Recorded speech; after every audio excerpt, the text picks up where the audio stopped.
Welcome to the MS Gym podcast. I'm your host, Jody Feltham, and it's about to get real as we listen to the victories and struggles of our own MS Gym members. So let's dive in. On May 15th, 2017, the MS Gym launched its first recording.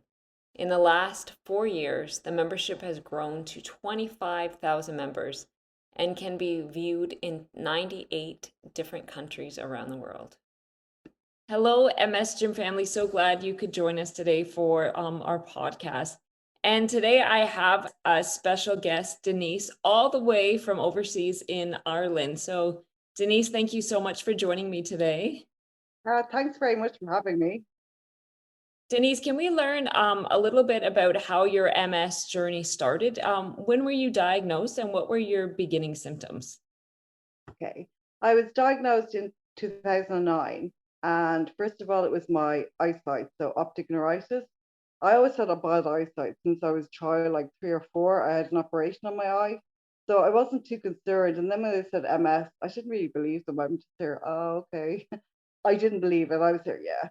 So then I went on, I got married and had another baby in 2007. So I didn't really believe it. And then when I had a spinal tap, then it was confirmed. And I went, okay. I was okay, and I was working as a head chef. So I didn't really have any problems until one day I kind of went blind when I was chopping an onion, which is not very good in work. Especially when you're a chef, you're kind of going, oh, something's wrong. So I went to an optician, and then I was sent into an eye specialist.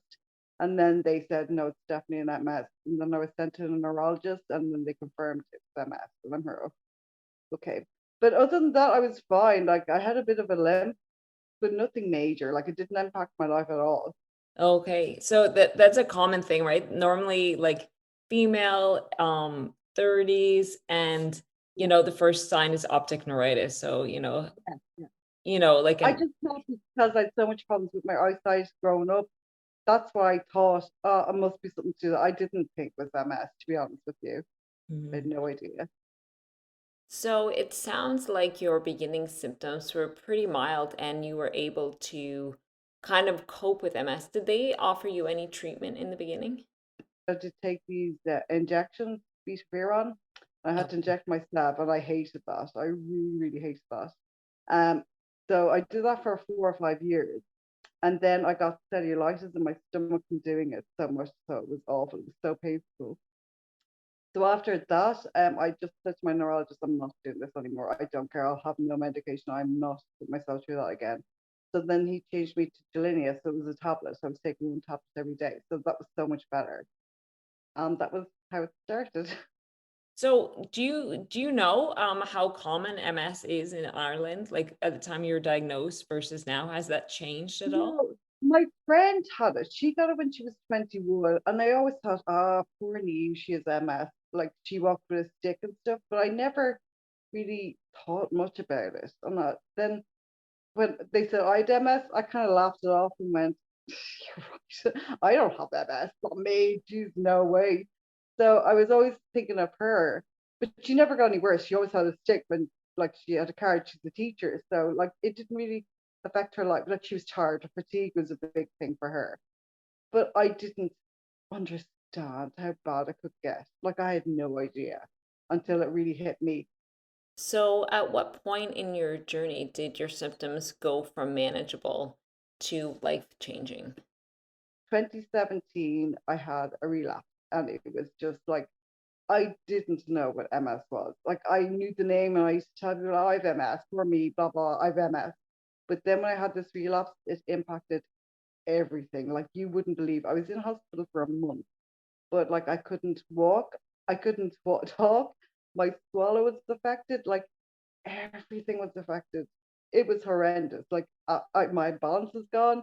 I couldn't lift my arm even to brush my hair, brush my teeth. I was going, is this? And I'm here, this is MS. I don't like this. I don't want this. No, no, I don't want MS. So that's when it hit me. It really sounds like that relapse had a lot of impact in your life. What happened after that month in the hospital was over? Hmm. So then that was the start of 2017. And then when I came home, I got pregnant. Hey. just making sure that worked,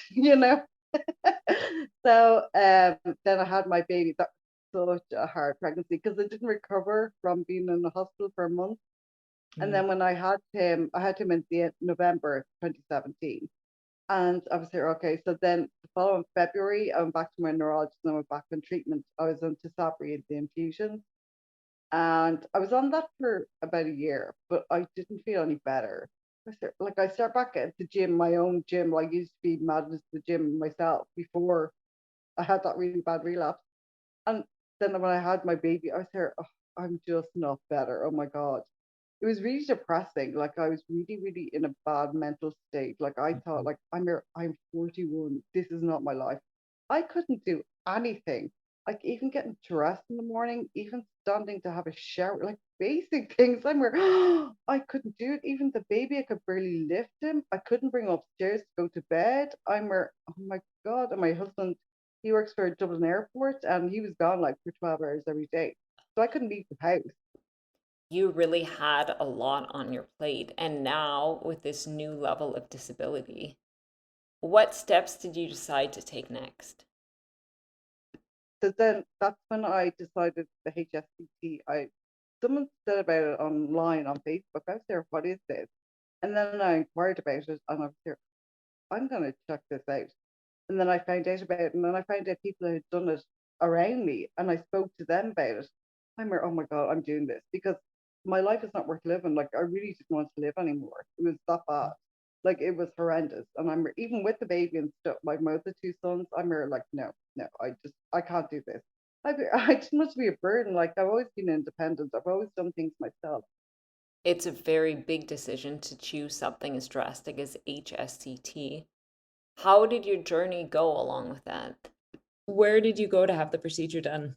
I had it done in Moscow only because it was Moscow or Mexico. And I know in Mexico, it's not 24/7 care. You have to go and live in an apartment and stuff. That's the only thing that put me off it. And because I know other people who went to Moscow.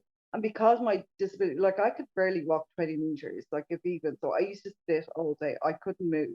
Like even if I did like everything ate, even like if I come down the stairs in the morning, that'll be it. I would go back to the stairs. So then I had that in the January, February of 2020. And then when I came back, obviously the whole world went into a mayhem pandemic. I'm like, oh, okay. I was supposed to get physio and everything, and I was so weak. And then, when you kind of go, oh, what have I done to myself? I didn't realize it. I was so weak and I couldn't actually move anything. I'm like, oh no, why did I do this to myself? So, thankfully, we know that the struggle isn't the end of your story. How did you go about finding the MS gym?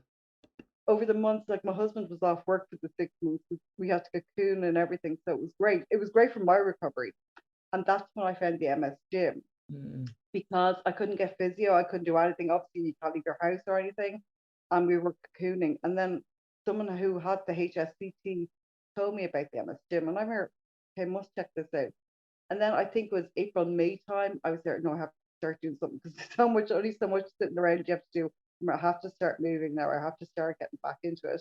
So then I found the MS gym and I didn't pay up for the membership straight away because I was here, what is this about? And then when I heard Trevor speaking and he was so passionate and he knew so much about MS and how MS people move. I'm like, oh my God, he knows so much about it. Like, I've never met anyone like this before. Like, he just knows everything. And then I was there, okay, I'll pay up. And I joined the membership then. And I was there, okay. And then I was doing the program summer. God. And then I was sitting there, like, doing, the CETA programs. And I'm like, this, like, so boring. This can't be helping. Like, you're sitting there moving your arm. Like, do you know what I mean? I'm like, oh, I used to be in the gym. I used to do spin classes. Like, seriously, this is just not happening. And then my husband's here, just stick with it. I'm like, okay, but like he was there doing his workouts, like pounding and jumping up and down. And I'm sitting there in the chair going, oh, look, my arm's moving. Wow, like that's what I was here. Oh, look, I'm just gonna stick to it. And I did it like every day. I was doing it 6 times, like 6 times a week. So every day I was doing it, except one day. And then gradually, like it kind of started clicking in my head. I was here. Oh, now I get it. Oh, okay. I'm not going to be so critical. But I didn't give up or anything. I just kept doing it. I'm like, we're not doing nothing else. We can't leave the house, so we're gonna do it. I'm gonna do this. And you mentioned about, like you were doing seated exercises and you felt like you're just moving I your know. arms around. You're thinking this is not going to I'm work. And sorry you're for watching. saying it, but like I'm sure everybody thinks at the time, think, oh, I can do much more than this. But obviously, there's a reason for it. I have no patience. That's all that's wrong with me. Hmm. So And it is a common, it's a common dialogue actually in the yeah, MS gym. We have this picture of, all the things that we used to do, but we need to kind of focus on where we are in that moment. And that's one of the reasons Trevor's come up with so many of these seated programs and even some of these new uh bed-based programs, yeah, because it helps our bodies feel safe so that we can actually engage the muscles we need to walk yeah. and everything. And there's so many stories and people, just like yours, and they said that, this is a waste of my time. I know. And then like a few months in with the dedicated work that you did, suddenly they're seeing these, tremendous victories, and it's because Yeah, their brain felt safe enough. I can use these muscles properly, and now I can go and walk. Now I can go and do these things that I couldn't do before. So it's a mental shift for sure, but there's absolutely. so many stories um of how people have gone from doing like these seated exercises to it translating into walking movement. So it sounds like you were putting the time and effort into the exercises. What were the first changes you noticed? I could never get down and play with the baby on the ground. But then suddenly I could sit on the ground and do my exercise on the ground. And I'm like, oh my God, I could sit, I could get up again. I'm like, look at this. My husband's there, like, oh, like I remember trying to get on the floor when I first came back from HSCT and I couldn't get off the floor. My husband had to pull me up. I was there, oh no. It was crazy, absolutely crazy. So I could do it again. Lately, you have posted some incredible victory stories, in our Facebook group, the members only corner, for obviously Yeah. for members. And you posted this one walking unassisted for like a couple hundred meters or something. Can you tell me about that one? Amazing one, isn't it? I have been trying, like, I'm walking around the house unaided and everything, but I remember posting ages ago, like, how do you manage to go outside? It's a confidence thing. I was so afraid going outside, and I have trekking poles too, but I want to try and not use them. But I remember posting on the members only going, how do I walk outside unassisted? I remember Trevor came back to me and he said, just make sure, because there's always kids running around this estate and there's always something happening. And then with pandemic, kids weren't in school. I'm like, oh God. And it was cold as well, because the wintertime, I hate the cold. My legs just don't work in the cold. So that's one thing that hasn't really come back. So I was here, how do I do it? How do I make the transition? How am I going to? And he was just saying to me, just make sure, David, it's calm and just take your time, just do 5 minutes and just try it. And I've gradually done that. And I'm here the more. And then recently, the youngest fella, like is 3, he goes to play school and he goes around the corner from where I lived. So my husband is working now, so I had no choice but to bring him, or otherwise he's at home. So I said, I'll bring him. If I have to crawl there, I'm bringing him. So I went, okay, fine. I'll bring the poles over when he's with me because he's just crazy. I'm here, okay. I bring my poles, but then when I'm coming back, I'm trying to not use the poles. So it's gradually. And then the day I went outside, it was a nice day. All the kids were in school. It was only my husband around, so he videoed for me. I'm Rasha, we'll go over here and I'll try it. And then I said, like, will I just try walking myself? He goes, do you want to? And I said, sure, we might as well try. I'm a believer. Look, if I try and I fall, sure, fact, at least I tried.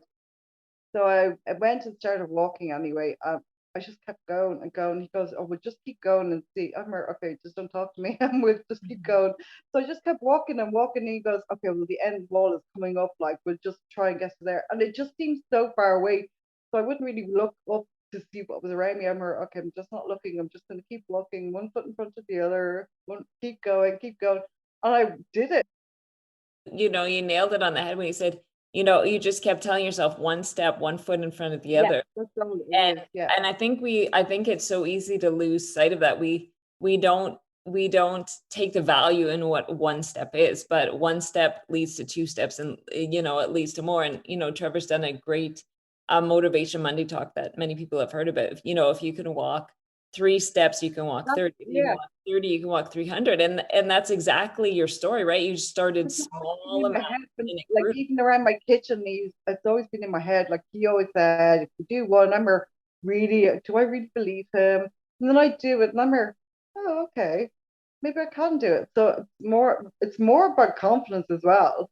And like you believe you're going, oh, okay, well, if they can do it. And then if people see other people's videos, well, if they can do it, I surely can do it. So that's why I post the video to hopefully give some people some motivation and it can be done. Like, and it's all through the MS Gym. I like put your name in the search engine in our Facebook group, and it pulled up your videos from like the recent one and then one from 6 months ago and one a few months after you had the stem cell done. Yeah, And it was my jaw dropped when I watched the transition from you shuffling barely, like taking a few no, steps. And in that moment, that was a huge victory for you. And then watching every few months you posted a new video and just like the transition, from your dedicated, consistent effort of, putting the time and that's work what I into mean. Like you don't healing. realize you're doing things, like even sitting down, doing that, and you're kind of going, really? But obviously it's working. And I believe it's really working. And I want to walk so badly and I want to be back to normal so badly. Like it's been 4 years since I had that relapse and I want to get back to where I was so badly. That's why I'm gonna make myself do it. It can be possible, like with exercise. Like it is amazing. Like it's totally changed my life. Trevor has totally changed my life. He'll never know how much he's helped me. Because obviously he records it and like I'm switching on, but he doesn't know I'm logging on because obviously he doesn't see me doing it. But like, oh my God. Him and Misty, like the two of them were so funny together. Yeah, no, it's true. We've all kind of grown to, love Trevor so much and stuff. And Yeah. it's funny that sometimes the people in our family who hear him all the time, they kind of roll their eyes. I know in my household, oh, great, Trevor's on again. Oh, But you and your gym, yeah. so All the in time. in a way, there's some eye rolls, but I think at the same time, our loved ones are so happy that we have something that we can, put our time and effort into our own healing, right? Like that, Oh, there's that exactly. resource. Because my family just can't believe the difference in me. Because obviously you were saying about my earlier videos, like even when I'm even the very first one, when I even walked one way up the kitchen, I was kind of going, oh, I actually, because I hadn't walked in so long on my own. Oh my God. And that was just a few steps when I came home. I'm like, oh my God. So it can only get better. That's what I kept thinking. It's going to get better. It's going to get better. Like even some of the, like it's been such a road, but like it's been a great road. Just because I see the victories now and I see the difference in my walking. Like that's why I keep all my videos just to see the difference in my walking. It's just been amazing. It really has. Hmm. Really good. And that's so true. I know in the membership, we often recommend people do videos because sometimes in your head you can't see what's going on, you can't see the changes, but then when you watch those videos, like there you can't deny, what the videos Yeah. tell Yeah. you. So we've been kind of in COVID, and I'm not sure what it's like in Ireland, versus North America.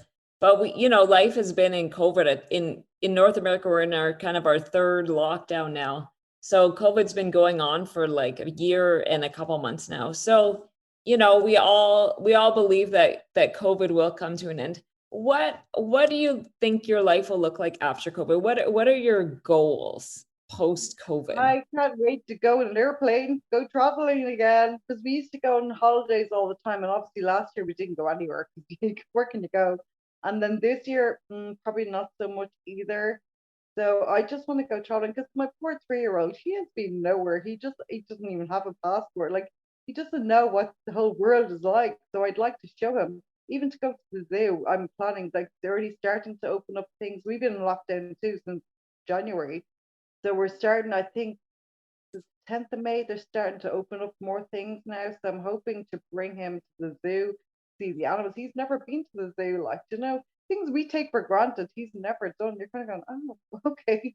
Like, he's never been to McDonald's either. I'm her, bring him sometime. Silly things, I know, but like he's never been, so it's good.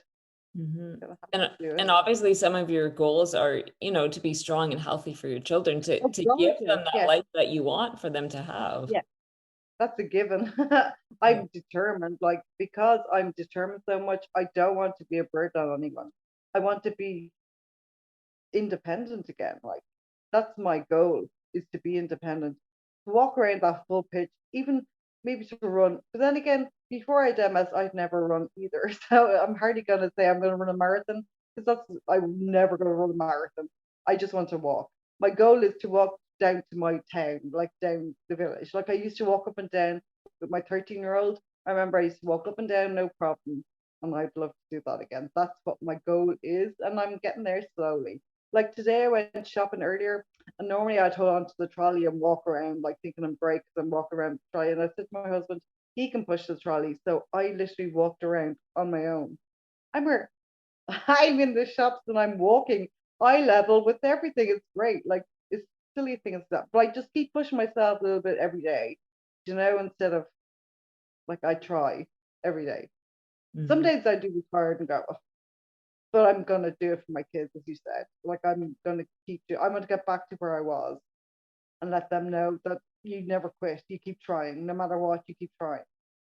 So that's what I'm gonna try to tell them. So Yeah, and you're living that. I know you've said it several times, you don't want to, you don't want to be a burden to your family. And I know, with MS, so many people feel that they're a burden. But the flip side is them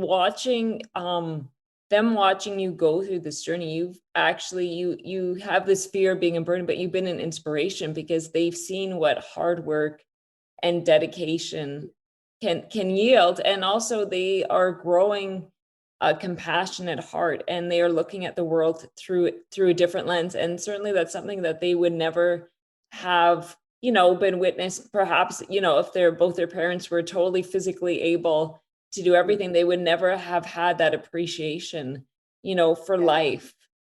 So, Denise, thanks for joining me today. Do you have any parting words, perhaps to new people starting the MS gym, or maybe some other skeptics like you that said, "Why am I doing this seated I exercise? This know. is Oh, for a waste God's of my sake, time." I'm so great. Yeah, I'm an athlete. Not. Never give up. Trust the process, never give up, and just keep doing it every day, and it will eventually click with you, and you will eventually go, "Oh yeah, now I get what he's saying." You won't get it straight away until it happens, and you go, "Okay, now I get it, and now I understand it." So that definitely, and definitely never give up. That's my goal in life is never give up. No matter how much you want to, just don't. Keep moving. Definitely. That's great. And that's such great advice that we can all take to heart, even with MS or not MS, right? Keep Yeah, yeah. keep putting one foot forward, keep trying every day. So thank you again, Denise. And I Okay. wish you all the best in your journey, in your walking. And I hope you do post a video sometime soon about you walking into town. Yes, definitely, hopefully. And thank you for having me. It's lovely to meet you. It's very nice to meet you too. Thank you. Do you want to give a voice to your own story or learn more about the MS Gym? You can check us out at themsgym.com.